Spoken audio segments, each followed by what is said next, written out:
반갑습니다. 77입니다. 조금 이른 시간에 영상을 찍게 됐는데 지금 한 새벽 아침 5시 반 됐어요. 그 아침에 잠에서 깨면서 여러분들은 무슨 생각을 하는지 모르겠어요. 그래서 저는 이렇게 푹 자고 나서 아침에 깨면 너무 상쾌하지요. 그리고 그 정말 감사한 그런 마음이 듭니다. 모든 것에 대해서. 그러면 정말 이 창조주 하나님께 감사합니다. 이 기도를 하고 하루를 시작하면 이게 사실은 그게 제 마음이에요. 근데 이게 아침에 그냥 제가 머리맡에 24시간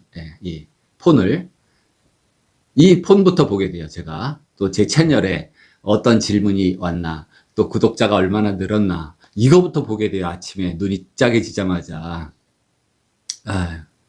그래요. 그래서 오늘 아침에도 이렇게 봤어요. 근데 최근에 이 독자 한 분이 열심히 제 영상을 보는 모습이 여기 보여요.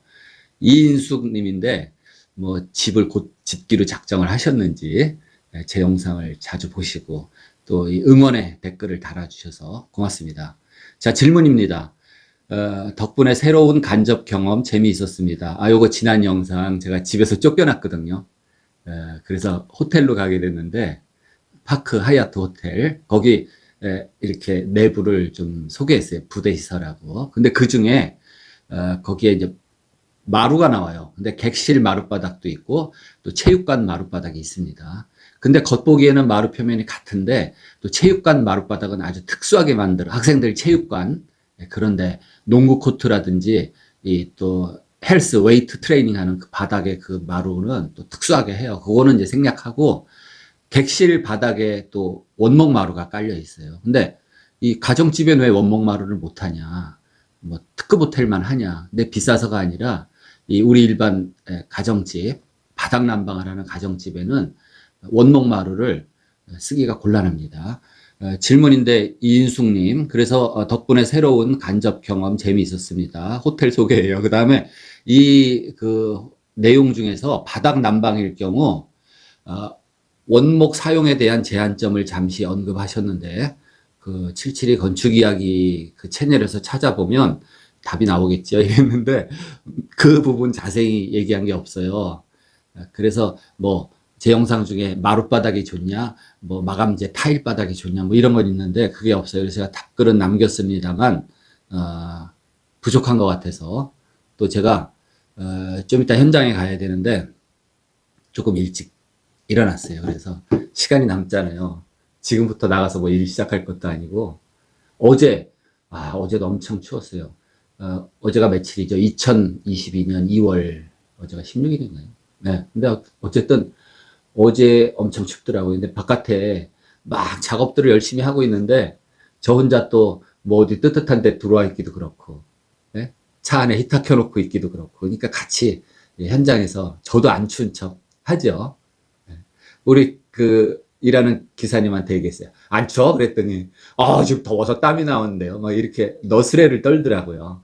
근데 얼마나 좋아요. 춥죠. 그렇지만 안 춥다는 거예요. 자기가 자기를 이렇게 말하자면 세뇌시키고 주변 사람들한테도 그런 긍정적인 기운을 주는 것 같아요. 그래서 추워도 야, 또 어제 재밌게 일을 했던 것 같아요. 제가 지금, 마루 얘기, 마루. 이 원목 마루라고 말하는 게 진정한 이 나무 판때기죠, 판때기. 판때기를 직접 깔 수가 있어요. 플로링이라 그러죠. 이렇게 너를 켜가지고 마룻바닥을 깝니다. 근데 이 나무의 특성이 딱 하나.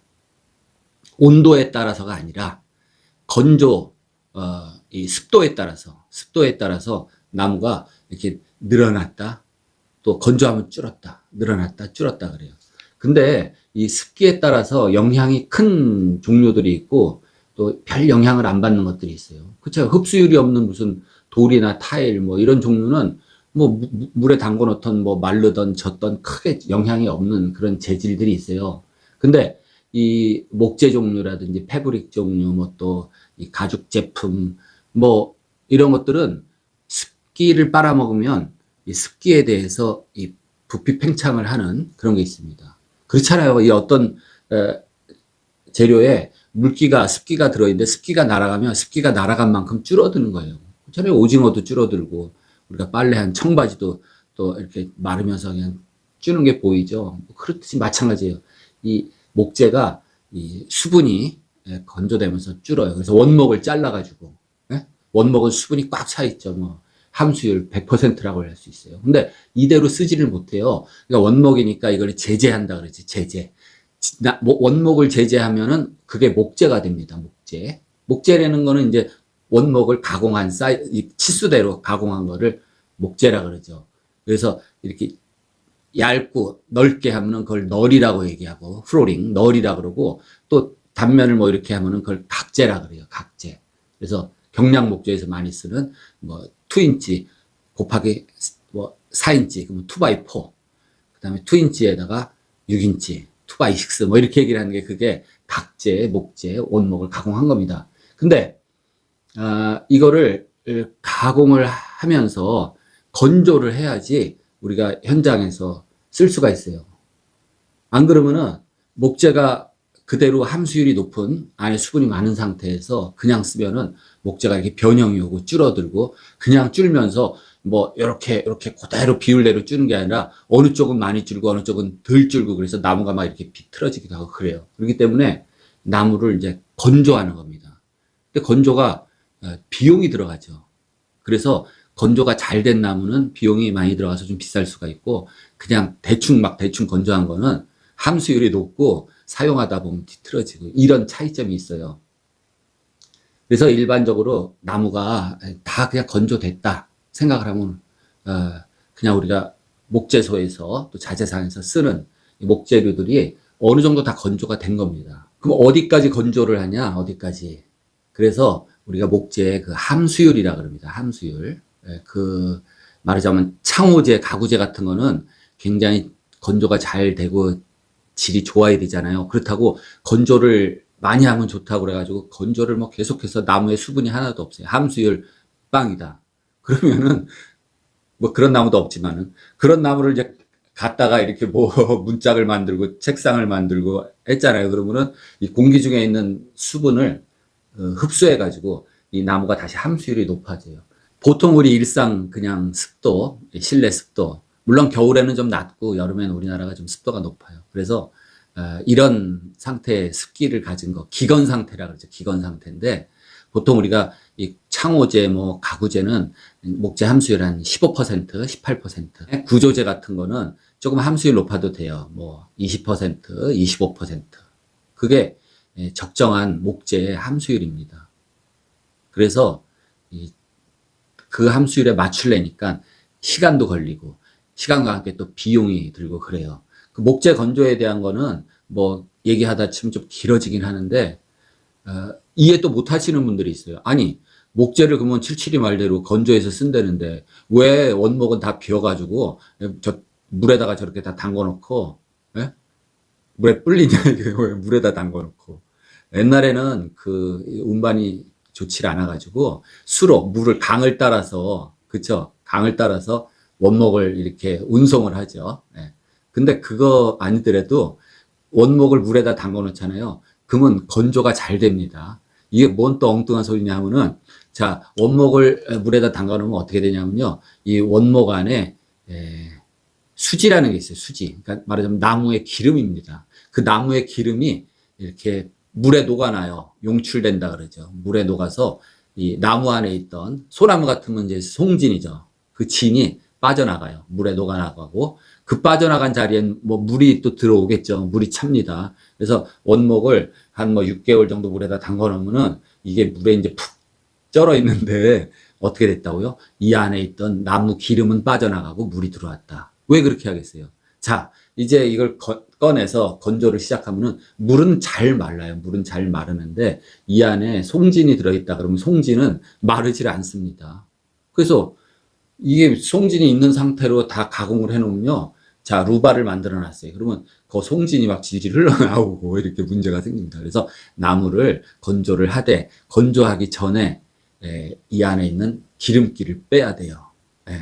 그겁니다. 그 다음에 건조하는 방법은 자연 건조도 있고 또 찜통에 넣어가지고 또 쪄서 건조하는 것도 있고 여러 가지 방법인데, 하여튼 그거는 오늘 이제 좀 너무 서론이 길어졌는데, 어쨌든 그 원목을 깔잖아요. 그래요. 그래서 원목을 깔았어요. 우리가 이제 1인치의 넓이 4인치짜리 그런 이 인테리어 쪽에서도 쓰고 원목 가공된 그 널이 있어요. 원바이4죠. 원바이4. 예를 들면 원바이4에 그게 이제 이 인테리어급이라 그러는데 매끈하게 이렇게 가공된 거. 그걸 예를 들어서 다 이렇게 깔아놨단 말이에요. 그러면은 자, 목재가 습기에 이게 좌우된다 그랬죠. 그래서 얘네들을 쭈루룩 깔아놨어요. 근데 여름이 돼서 습도가 높아졌어요. 습도가 높아지면 얘네들이 1mm씩만 늘어났다고 가정을 해봐요. 요게 이제 4인치면 뭐 딱 10cm는 안 나오는데 요게 1mm가 늘어났다고 생각을 해봐요. 그러면은 이게 전체가 100줄을 깔아놨어요. 100줄. 그럼 얼마가 늘어나요? 100mm. 아, 좀 가정이 과했다. 100mm면 10cm죠. 10cm. 자, 이렇게 쭉 깔아놨는데 이게 10cm가 늘어났어요. 그럼 얘네들이 갈 데가 없잖아요. 서로 딱 붙어 있는데 늘어나야 되는데 갈 데가 없어요. 그러니까 이 마루판 전체가 이렇게 뿔뚝 올라오는 수가 있어요. 이렇게 뿔뚝 올라옵니다. 원목은 그런 문제가 있어요. 그러면 또 반대로 겨울에 건조했어요. 건조해서 얘네들이 1mm씩 또 줄었어요. 다 1mm씩 줄었어요. 그러면 5장이 한꺼번에 이렇게 뭉쳐서 줄어 붙어버리면 여기 5mm가 뜨겠죠. 5mm. 그 사이에 먼지가 들어가고 뭐 그래가지고 그 틈이 메꿔지잖아요. 또 그럼 여름이 됐어요. 그러면 얘네들이 늘어날래도 이제 또 틈은 메꿔지고 더 늘어날래니까 또 문제가 생겨서 또 마루가 갑자기 이렇게 불룩 올라오는 수가 있어요. 그래서 이 바닥 난방을 하는 데는 특히나 온도에 따른 편차도 있기 때문에 대체로 안 씁니다. 그리고 상업 매장 또는 이런 호텔 같은 이 공기 냉난방 하는 에어 컨디셔닝을 하는 그런 데는 쓸 수가 있어요. 그래도 제 영상에서 이 클로즈업 했지만은 이렇게 뭐 짜게진 흠도 보이고 이렇게 마루 틈이 일정하진 않아요. 특급 호텔이라도 그렇습니다. 그러면은 일반적으로 우리가 난방을 하는 그런 바닥 난방을 하는 데는 마루 뭐 대체로 많이 아시겠지만은 오늘은 이제 SPC라는 그런 마루가 있어요. 그거 새로 나온 지 얼마 안 되기 때문에 개발된 지 그거 좀 소개하고 뭐 대부분 강마루, 강화마루는 많이 아시니까 예, 그래요. 그래서 세계적으로 보면은 이 우리나라처럼 집안 전체 바닥이 따뜻한 뜨끈뜨끈한 이런 난방 시스템을 하는 나라가 없다고 보시면 됩니다. 일본도 해요. 일본은 간략하게 조금 해요. 근데 일본에서 이제 맨션이라고 하는 조금 이제 고급 개념의 주택 그런데도 이 전체 바닥 난방을 깔지 못하고 뭐 거실 뭐 요 정도 어느 방 하나 요 정도 그렇게 해가지고 이 바닥 난방을 깔아요. 근데 그나마 거의 그거를 가동을 못합니다. 쓰지를 못해요. 왜? 그 전기 방식으로 해놨기 때문에 그거 계속 틀면요 전기세 폭탄을 맞아요. 그래서 웬만큼 고소득자도 그거를 안 키더라고요. 아, 전기세 많이 나와요. 안 킵니다. 지금 우리나라 같은 경우 뭐 이제 다락이라든지 간단한데 농막 같은데 전기 패널이라든지 또 전기 필름 같은 거 깔아서 난방하시는 데가 있는데 그것도 전기 요금이 많이 나온다고 잘 안 틀잖아요. 예. 어쨌든 우리나라 난방 방식은 세계 정말 최고입니다. 예. 우린 늘 이런 데서 그냥 온돌 시스템에서 살아서 모르는데 이거 경험해 본 사람들은 정말 그 매력에 홀딱 빠져요. 어떤 거든지 이 시스템이 장단점은 있어요. 장단점. 그래서 다 적용을 하지는 못합니다. 우리나라 게임은 최고라 그래서 그냥 다 적용할 수가 없어요. 왜냐하면 비용도 따르잖아요. 그래서 가성비도 따져봐야 되고 뭐 이것저것 또 지역 조건 또 기후 환경 이런 걸 다 따져봐야 되기 때문에 다 적용할 수는 없어요. 근데 예를 들어서 뭐 몽고예요. 몽골 같은데 엄청 초원이 넓잖아요. 예? 도대체 이렇게 보면은 가로막히는 게 없어요. 빌딩도 없고 산도 없고 그냥 탁 터진 시야가 저기 뭐 30km 밖까지 이렇게 터져 있습니다. 몽골이라는 데가 울란바토르 그 시내 말고는 나가면 그렇게 돼 있잖아요. 그래서 이 막히는 게 없어가지고 몽골 사람들이 평균 시력이 엄청 좋아요. 뭐 평균 시력이 한 뭐 2.0 되는 것 같아요. 네. 그럼 이 사람들이 자 지금은 뭐 그렇게 많이 그 목축을 안 하지만 뭐 염소떼를 데리고 다니면서 이렇게 이동하면서 그 사람들은 뭐에 동그란 텐트 그 뭐 이름이 있던데 그 텐트를 이렇게 치고 살아요. 추운 겨울에도 그 텐트 동그란 원형 텐트인데 그걸 치고 삽니다. 거기다 보면 맨날 그 텐트 접었다 폈다 이동식인데 그 바닥 난방을 하지 못하잖아요. 그래서 보통 바닥은 차니까 그 양털로 만든 두꺼운 카펫을 그냥 깔고, 예. 근데 그 안에 난방을 하면은 반팔 입고 있을 정도로 따뜻한 이유가 뭐예요? 그 공기를 난방시키는 거예요. 공기만 더워지면은, 그렇잖아요. 공기만 더워지면 더운 거예요. 바닥은 비록 차고, 거기에 어떤 복사열은 안 올라오지만, 예, 그럴 수도 있어요. 어쨌든, 오늘 얘기는 마루인데, SPC 마루라고 뭐 다 똑같이 생겼어요. 똑같이 생겼는데, 요게 뭐냐면, 스톤 플라스틱 컴포짓이라고, 예, 요 마루 널 자체가, 예, 그냥 돌가루를 그 접착 성분이 뭐예요? 그 플라스틱, 레진, 거기다 돌가루도 뭐 요새 라돈 같은 거 없는 돌가루를 해야 되겠죠. 돌가루, 미세한 돌가루를 이렇게 딱 판때기 형태로 만들어서 겉에 표면에는 뭐 프린팅을 한다고 보시면 돼요. 프린팅을 해서 각종 나무 색상 또는 각종 대리석 무늬도 나와요. 그런 걸 하고 그 다음에 그 위에다 표면 보호하는 코팅제를 입혀서 그렇게 해서 만든 마루 널이 SPC라고 스톤 플라스틱 컴포짓. 지난번 저쪽 현장에도 거기 습기가 많아가지고 썼는데 아직까지 뭐 전화가 안 오는 거 보니까 문제는 없는 것 같아요. 특히 이 단독주택 밑에 지하실이 없는 1층 같은 경우에는 이 잘못하면 습기가 올라올 가능성이 있습니다. 물론 이제 기초부터 해서 그 방수 필름 같은 거 잘 깔고 해야 되겠지만은 그 올라오는 경우가 있어요. 또는 기존 주택인데 옛날에 져가지고 그거 제대로 안 해서 막 습기가 엄청 올라오는 경우에 그런 경우에도 이 SPC 마루를 깔아주면 좋아요. 왜? 얘는 물에다 담궈놔도 물을 어때요? 흡수를 안 하죠. 왜?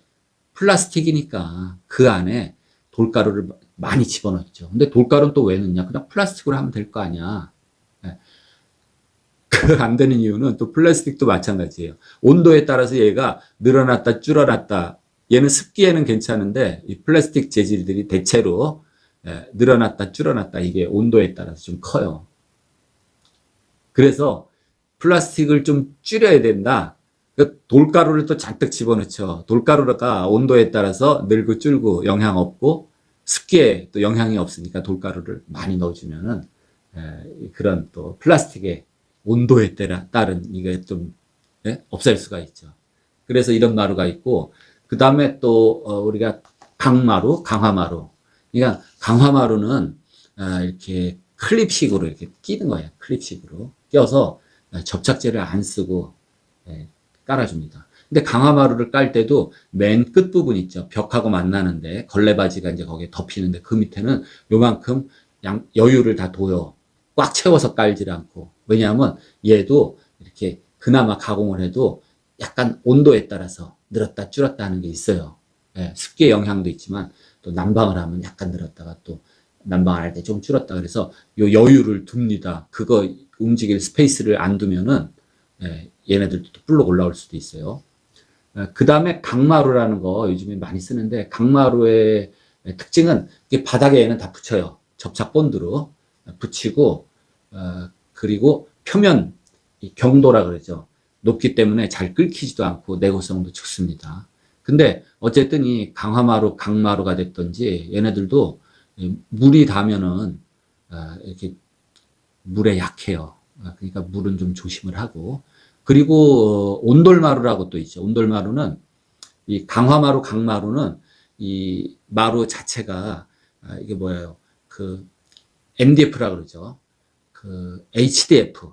그러니까 굉장히 고밀도 MDF라는 게 있어요. MDF는 이 나뭇가루를 또 레진 있죠. 플라스틱 본드 거기다가 이렇게 꽉 누른 거예요. 나뭇가루. 돌가루를 넣으면은 SPC가 되죠. 근데 이 나뭇가루를 넣으면은 MDF. 또 MDF보다 더 고밀도라는 거, HDF. 뭐 이런 거 이걸로 만든 게 강마루. 그리고 또 강마루도 그렇게 이제 MDF식으로 만든 것도 있고 뒤에 이 바탕이 합판처럼 합판이라는 게 뭐예요?